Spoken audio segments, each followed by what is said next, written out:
My wife, Emily, and I had been married for nearly 20 years. We had tied the knot almost 2 decades ago, and now, our 20th anniversary was just around the corner. December 10th, to be exact. If I had to be honest, there was not much I would have changed about our life together. Like any couple, we had our share of disagreements, but the making up part was always worth it.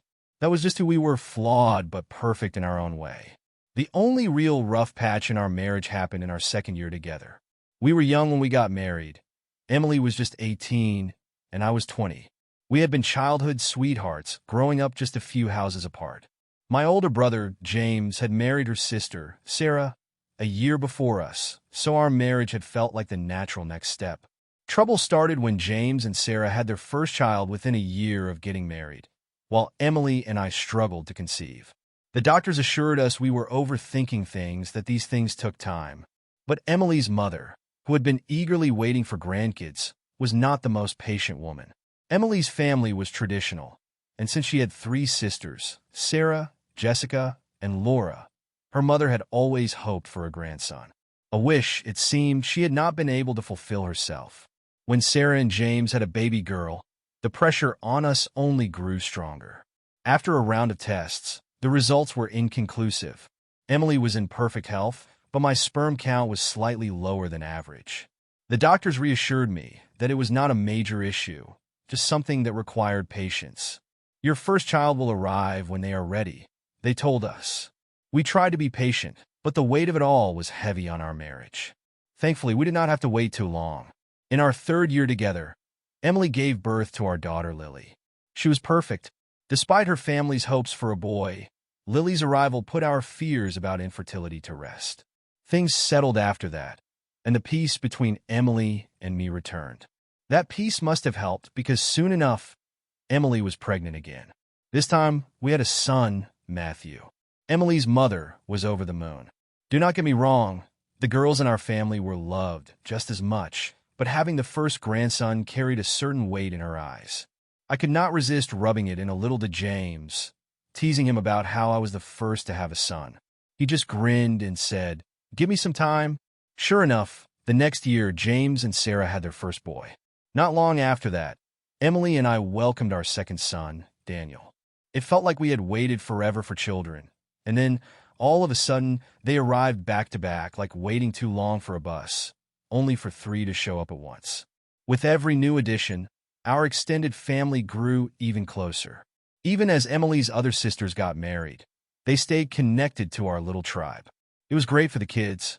Having so many relatives nearby meant there was always someone around to help out, whether it was babysitting or just lending a hand.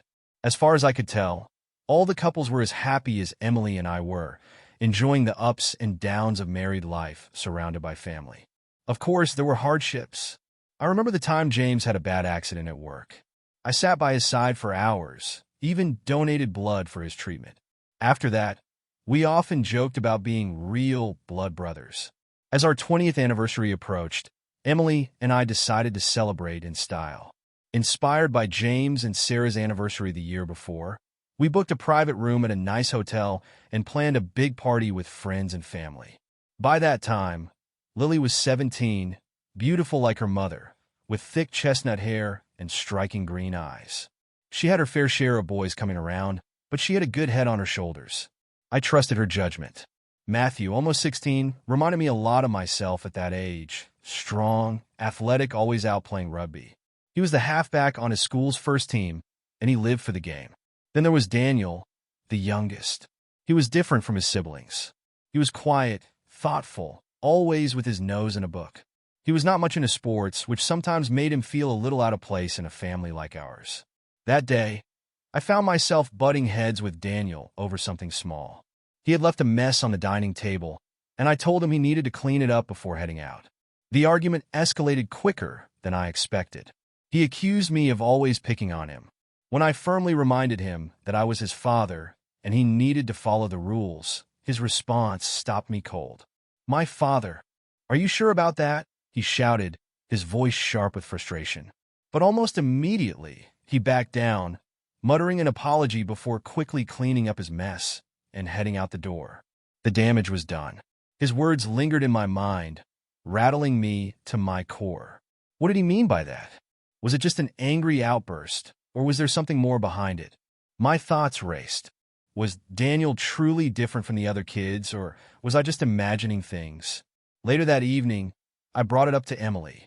She waved it off, saying that Daniel was simply more introspective than his siblings. He thinks too much, she said with a little shrug. But was she being dismissive? Or was there something she was not telling me? The thought of a DNA test crept into my mind, and once it was there, I could not shake it. Before I knew it, I was sitting at my desk, searching for labs online. By Monday morning, I had found one that could run the test quickly, for a price. They suggested testing all 3 kids along with me for the most thorough results. The hardest part would be collecting the samples without raising suspicion, especially from Daniel. Still, I managed.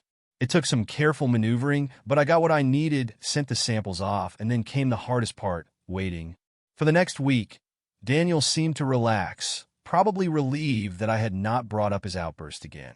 At times, I felt almost comfortable enough to talk to him about it, but I decided to wait for the results. Now that I had started down this road, there was no turning back.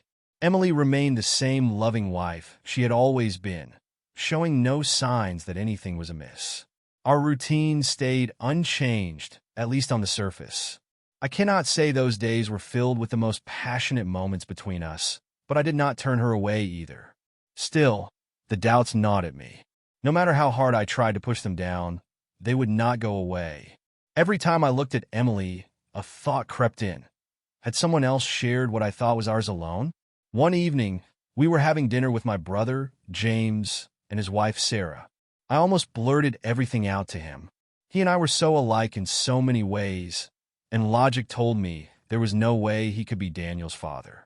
But once the thought entered my mind, I could not shake it. Had I really become this paranoid? Something held me back. I was not ready to put that weight on James. Not yet. If the results were bad, I knew he would be there for me. But until then, I decided to keep my fears to myself. Emily must have sensed that something was off. A couple of times, she asked me if everything was okay. I'm fine, I told her, brushing it off. Just have a lot on my mind. She gave me a concerned look, but did not press further. Then, the results arrived. I had arranged for them to be delivered to my office so that Emily would not accidentally see them before I did. My hands trembled as I tore open the envelope, my eyes scanning the page, trying to make sense of the words in front of me. Could this single piece of paper destroy my marriage? From what I could tell, Daniel's DNA was a match to mine. Relief crashed over me like a wave. For a moment, I thought the nightmare was over. The report was filled with medical jargon, phrases like good match and close match, which sounded reassuring enough.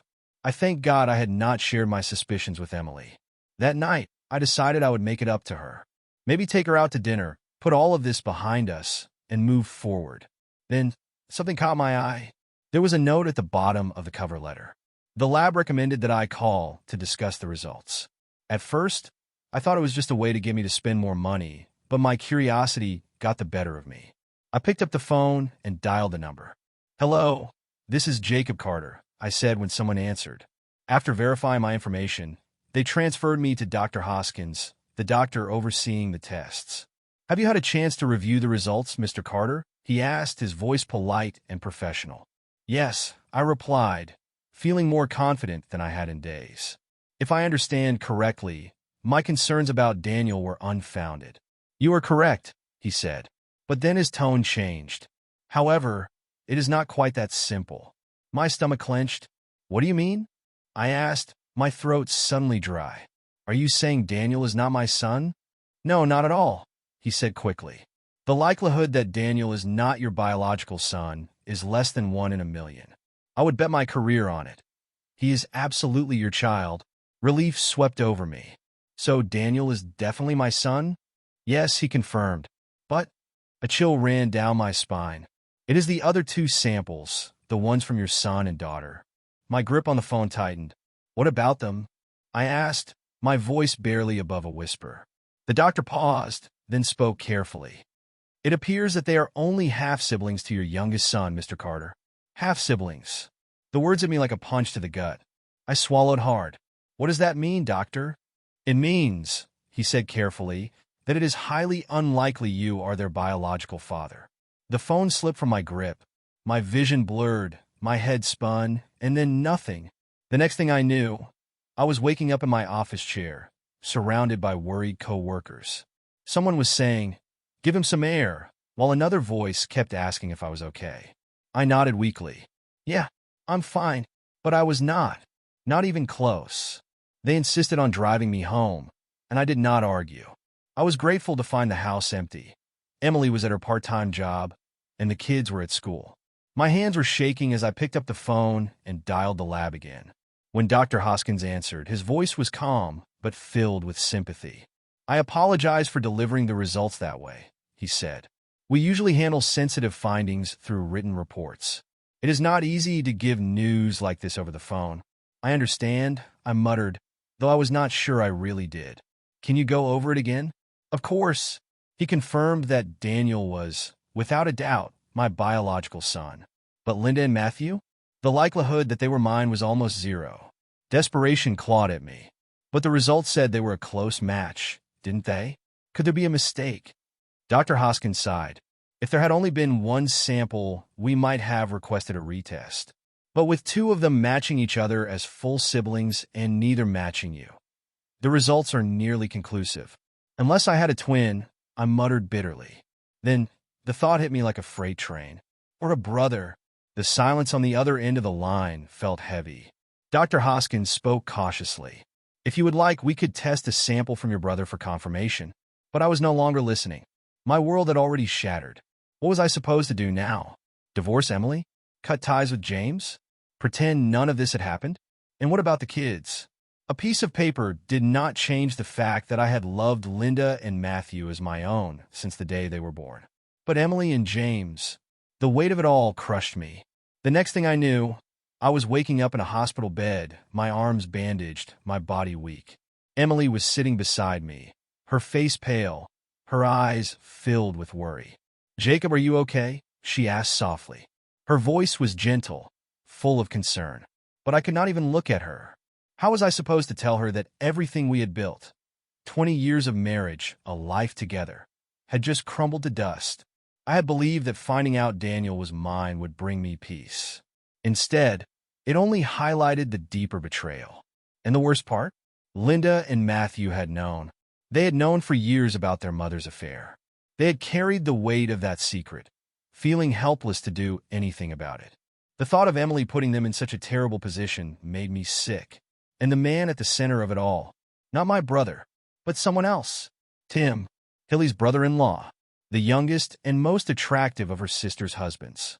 The one who had always carried himself with an easy confidence, who had always been charming. The realization hit me like another gut punch. Emily had been unfaithful to me. Not with a stranger, not with an old flame, but with someone within our family. And it had gone on for years. As I pieced together the wreckage of my so-called perfect marriage, I knew I had a choice to make. A few days later, I made one of the hardest decisions of my life. I sat all three of my children down for lunch and told them the truth. Every ugly, sordid detail. I did not sugarcoat it. I did not try to soften the blow. Linda cried softly. Matthew buried his face in his hands, silent.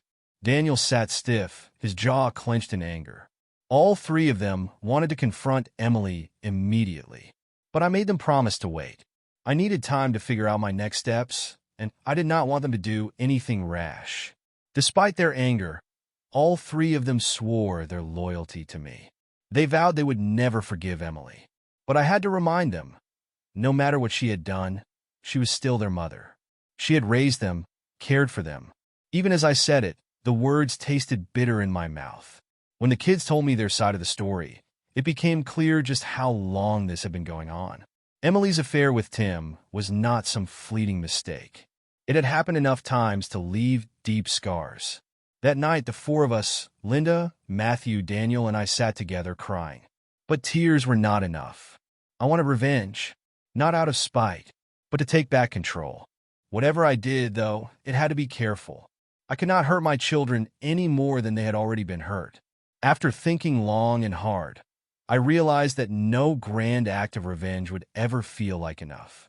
But a confrontation? That I could do. And I knew exactly when and where.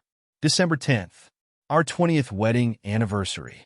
That night, 39 people gathered to celebrate. Mostly Emily's family, with a few close friends. The dinner was fancy, the food was excellent, but I could not taste a thing. When it came time for speeches, I stood up. Sweat trickled down my back, but I took a deep breath and forced a smile. "Welcome, everyone," I said, my voice even.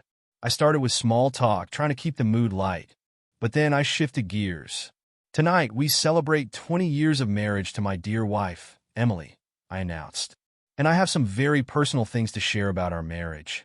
Polite chuckles rippled through the room. A few crude jokes about our love life made Emily blush. They all thought I was joking. They had no idea what was coming. As the laughter faded, Linda silently stood up and walked toward the exit. Matthew followed. Then Daniel. They said nothing. Their faces were set, their expressions hard. The entire room turned to stare, confusion thick in the air. And that was when I finally spoke the truth. "You three, come back here," Emily shouted, standing up abruptly. "Do not be rude to your father." Matthew stopped for a brief moment, glancing back at her with a look of pure disapproval. Then, without a word, he turned and followed his siblings out of the room. "Jacob, do something," Emily demanded, her voice shrill as she turned to me. "Tell them to come back." "It is all right," I said firmly, my voice calm but unwavering. "They already know what I am about to say, and since it concerns them, it is probably better that they are not here." Emily's face froze in shock. I could see her mind working, trying to put the pieces together, to figure out why I was acting this way. Slowly, she sank back into her seat, her hands trembling in her lap. As I was saying, I continued, addressing the rest of the table. "I have had 20 wonderful years of marriage, or so I thought. Imagine my surprise just a couple of weeks ago when I found out that Linda, my beloved daughter, is not biologically mine." Gasps rippled through the room. Emily let out a strangled sob, covering her face with her hands. The silence was suffocating. "Would you like to tell everyone who Linda's real father is, Emily?" I asked coldly. She shook her head, her shoulders shaking as she wept into her palms. "No," I pressed. "Then maybe someone else would like to step forward. Who has been sleeping with my wife behind my back?" Still no one spoke. The room was thick with tension, my gaze sweeping across the faces before me, daring someone, anyone, to admit the truth. My eyes landed on James. My brother. He looked like a man trying to disappear into his chair. "Do I really have to say it out loud?" I demanded. To my shock, it was Sarah, James' wife, who stood up first.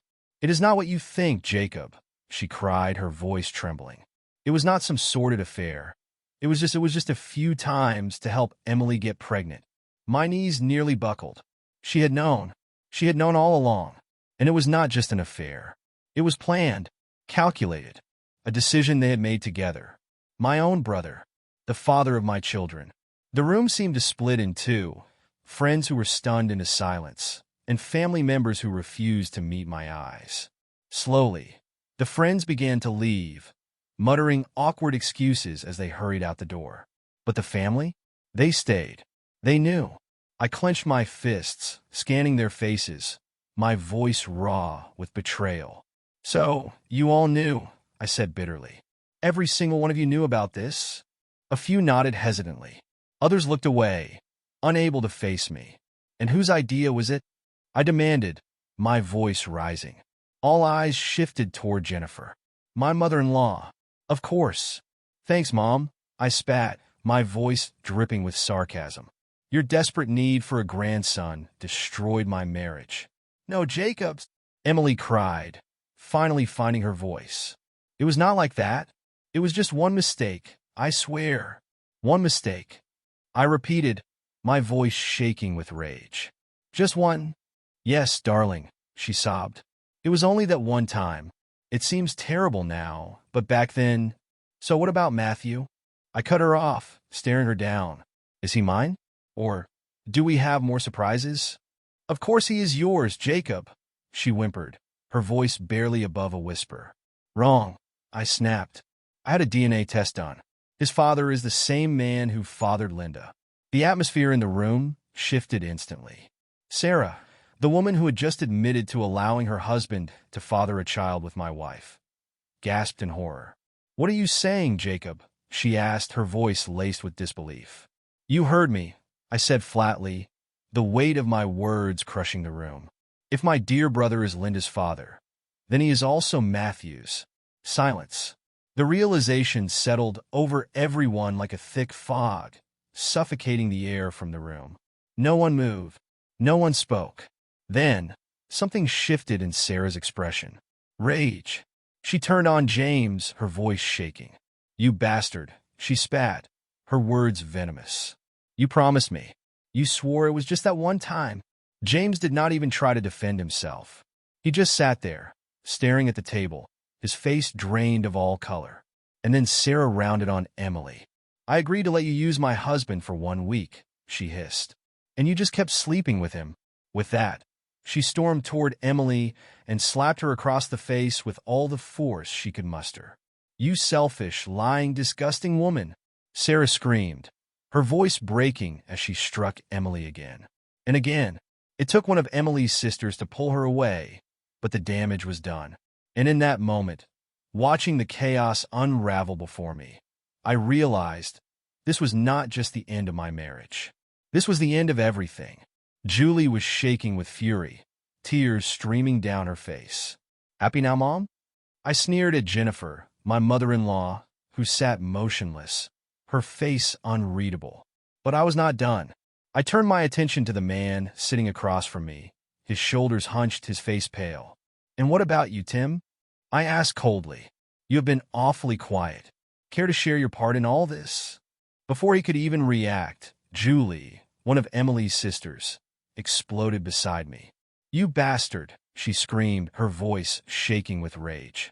"So, it is true? What they told me that night was true. You actually slept with her?" Tim looked like a deer caught in headlights, frozen in guilt. Julie turned on Emily next. "And you? Did you sleep with all the brothers?" I leaned back in my chair, unable to hide a twisted sense of satisfaction as the chaos unraveled. "Well, she definitely slept with Tim," I said, watching Tim squirm. I did not," Tim stammered, but his words were weak, unconvincing. Julie did not wait for another excuse. Her fist shot out, catching Tim square in the nose. He barely had time to react before blood started dripping down his face. "Do not bother coming home tonight," Julie spat. "In fact, do not come back ever." Pam, still seething with rage, turned to her husband next. "That goes for you too, James," she yelled. "I am divorcing you. I never want to see your face again." Pam, Julie, and Tim's wife locked arms and marched toward the exit. As they passed Emily, they threw one last dagger at her. "You are no sister of ours." And, just like that, they were gone. I turned back to Jennifer, who still had not moved, her expression frozen in shock. "Happy now, Mom?" I asked bitterly. She did not respond. She just sat there, staring ahead, as if the weight of everything had finally broken her. At last, it was my father-in-law, Alfred, who spoke. "I am sorry, Jacob," he said quietly, shaking his head. "If I had known—" He trailed off, clearly at a loss for words. At least he had the decency to try. James, however, had the nerve to approach me, his face twisted in shame. "Jacob," he stammered. "What can I say?" "Nothing, you bastard," I snapped. Before I could think twice, my fist connected with his jaw. I did not hit him hard, but it was enough to send him stumbling backward. He tripped over a chair, landing flat on his back on the floor. He did not bother getting up. At that moment, the party was over. The energy drained from the room, leaving behind a thick, oppressive silence. That night, Emily did not come home. She came by once to collect some things, but she never returned to live with us again. The kids refused to speak to her for a long time. And while I hated her, I knew I had to put their well-being first. Eventually, they let her back into their lives, but it was never the same. I remained their dad, while Emily became more like a distant aunt. The fallout rippled through the family. Of the 3 sisters who stormed out that night, 2 ended up divorcing their husbands. Pam, however, stayed with James, but she made his life a living hell. Her revenge was slow, calculated. She worked her way through his circle of friends, sleeping with nearly all of them. Whether their marriage survived, I did not care. It was not my problem, though I had to admit, I found the whole thing darkly amusing. A few weeks later, the youngest and most beautiful of Emily's sisters invited me to dinner. I went. One thing led to another. We kissed, we talked, and eventually we ended up in bed. But this time it was different. It was not just about revenge. For the first time in years, I felt something real. Something I had not felt since the early days of my marriage. I did not rush into anything, but we kept seeing each other. And over time, I realized I was not with her out of spite. I genuinely cared for her. As for Jennifer, my meddling mother-in-law, her husband Alfred had finally had enough. He bought a yacht and spent the rest of his life sailing around Europe. The sweetest revenge? He occasionally invited me and the kids to join him. We spent weeks at sea, sailing through the south of France, the Canary Islands, and beyond. It became a new chapter in our lives. Linda eventually met and married a Spaniard whose family owned one of Europe's largest marinas. Meanwhile, Matthew and Daniel took their time, wary of settling down too soon. And me? I have not seen Emily in years. The kids tell me she still asks about me. I just grumble and move on. And as for her sister and me, we are still figuring things out. Maybe I will give marriage another shot. But if I do, it will not be about revenge. It will be about building something real,